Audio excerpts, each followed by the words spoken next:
ये सारी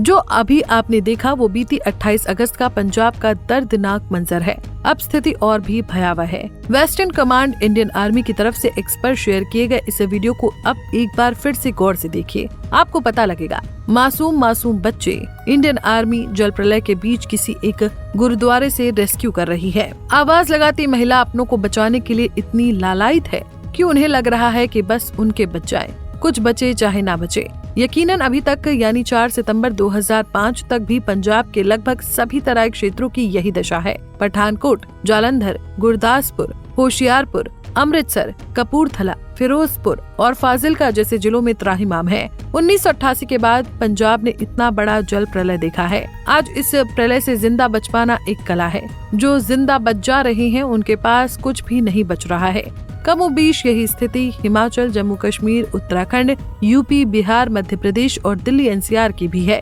लेकिन ऐसा क्यों है? जल अब अपना इतना तांडव क्यों दिखा रहा है? भूस्खलन से त्राहिमाम अब क्यों है? आखिर इतनी बाढ़ आ कहां से रही है? इन सवालों के जवाब आज हम नहीं, सुप्रीम कोर्ट देगा। हिमाचल प्रदेश, उत्तराखंड समेत उत्तर भारत के कई राज्य बीते कुछ दिनों से बाढ़ की चपेट में हैं। बाढ़ से प्रभावित राज्यों में जम्मू कश्मीर और पंजाब भी शामिल है। इन राज्यों में मौजूदा हालात को देखते हुए सुप्रीम कोर्ट ने गुरुवार को एक बड़ी टिप्पणी की है। सुप्रीम कोर्ट के मुख्य न्यायाधीश यानी CJI BR गवई और उनकी पीठ ने कहा कि पहली नजर में ऐसा लगता है कि पेड़ों की अवैध कटाई हुई है। कोर्ट ने मौजूदा हालात को लेकर राज्य सरकारों को नोटिस जारी कर जवाब भी मांगा है। मौजूदा हालात को देखते हुए कोर्ट ने केंद्र, हिमाचल प्रदेश, उत्तराखंड, पंजाब, जम्मू कश्मीर और NDMA से 3 हफ्ते में जवाब मांगा है। CJI ने मामले की सुनवाई के दौरान कहा कि ये ऊपरी पहाड़ी इलाकों में बड़े पैमाने पर पेड़ों की अवैध कटाई का संकेत है।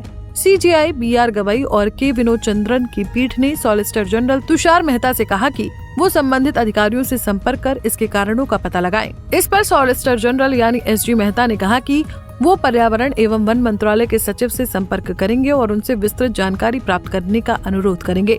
हमने प्रकृति के साथ इतना हस्तक्षेप किया है कि अब वो हमें नुकसान पहुंचा रही है। इस पर मुख्य न्यायाधीश ने सहमति जताई।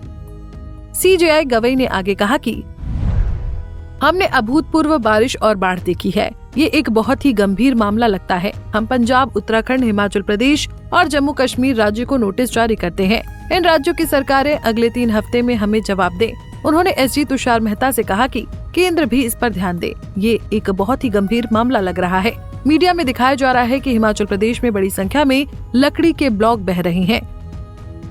सुप्रीम कोर्ट ने जिन लकड़ी के ब्लॉक की बात की वो मुद्दा हिमाचल से जुड़ा हुआ है। आपको याद होगा कि बीती 29 अगस्त को हिमाचल में चंबा की रावी नदी का वीडियो वायरल हुआ था, जिसमें लकड़ियां बहती नजर आ रही थी। ऐसी लकड़ियां जो सिर्फ कटान के वक्त नजर आती हैं। इसका मतलब है कि पहाड़ों के ऊपर अवैध तरीके से खूब कटान किया गया है, खूब वृक्ष नष्ट किए गए हैं। इसलिए ही सुप्रीम कोर्ट ने बाढ़ में कटान की लकड़ियों का मुद्दा खास तौर के कोट किया है।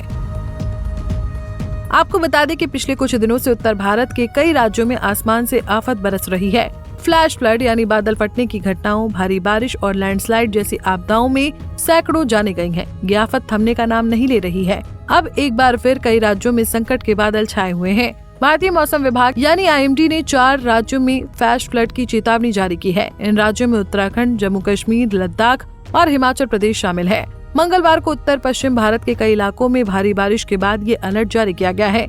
इसी तबाही को देखकर सुप्रीम कोर्ट ने अब स्पष्ट शब्दों में कहा है कि ये कोई प्राकृतिक आपदा नहीं है, बल्कि मानव निर्मित आपदा है। विकास के साथ संतुलन भी जरूरी है। हमारे कर्मों की वजह से पंजाब में खेत और फसलें जलमग्न हैं। अब तक सिर्फ पंजाब में इस त्रासदी से 19,474 लोगों का रेस्क्यू किया जा चुका है, जबकि 37 लोगों की मौत हो गई है। ये बहुत भयावह है। Bureau report, Punjab Kesari TV. हमसे जुड़े रहने के लिए हमारे YouTube चैनल को सब्सक्राइब करें और नई वीडियो की नोटिफिकेशन के लिए बेल आइकॉन को दबाएं।